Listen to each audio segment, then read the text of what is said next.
Hello guys, back to my channel.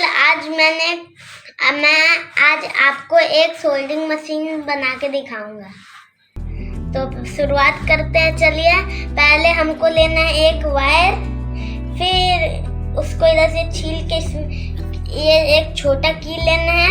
उसके सारे ये तार को कील में ऐसे ऐसे बांध देना है। फिर एक खाली पेन लेना है, इसमें इसको घुसा देना है। ऐसा ही टाइप का एक और बनाना है। तो देखिए, सेम वैसे ही एक और बनाना है। तो ये दोनों तैयार हो गया। अब हमको चाहिए 12 वोल्ट की बैटरी। तो ये है 12 वोल्ट की बैटरी। हमको रेड वाला पॉजिटिव में लगाना है, फिर ये वाइट वाला नेगेटिव में लगाना है। तो फिर हम एक्सपेरिमेंट करते हैं। तो फिर एक इस पे करते हैं एक्सपेरिमेंट। तो देखिए, हम लोग कर रहे हैं इस पे। तो देखिए, चिंगारी फेंक रहा है। इससे होल्डिंग हो गया, ये पूरा जल गया।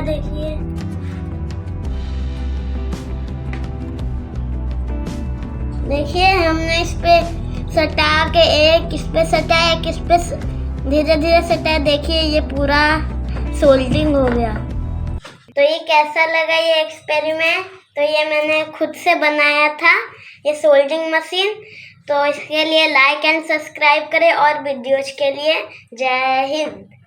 मिलते हैं अगले वीडियो में। Bye bye.